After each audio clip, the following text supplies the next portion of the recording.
At ito naman po mga guys, yung sa cellphone ko, ito. Ayan, tripod ko sa cellphone ko. Ayan, i-flex ko din yung tripod ko sa cellphone ko. Tapos ito yung mga kagamitan niya. Ayan. Ayan, sa cellphone ko yan. Dati, dito po ilagay yan. Dito po ilagay mga guys. Saglit. Dito po Ito po. Oh, yan. Pang cellphone ko yan, oh. Yan po. Tapos, mayroon din pong mic.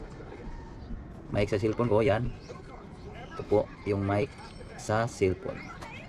At siyempre naman po, mayroon pong ilaw. Ayan, may ilaw po dito.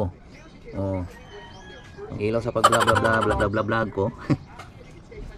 Oh, morning suga sa ako ang kuan. Pwede ito sa GoPro sa pang ilaw. Pag vlog, yan. Kumpleto pa ako dito. Oh. Diba? Yan, ito po yung mga cord ko. Cord ko sa mic sa cellphone. Ayan po yun guys. Ito mayroon pong remote, oh. Remote. Oh, may remote din po ito. Siya. Ayan po. Ayan po guys, oh. Okay. Right, let's go.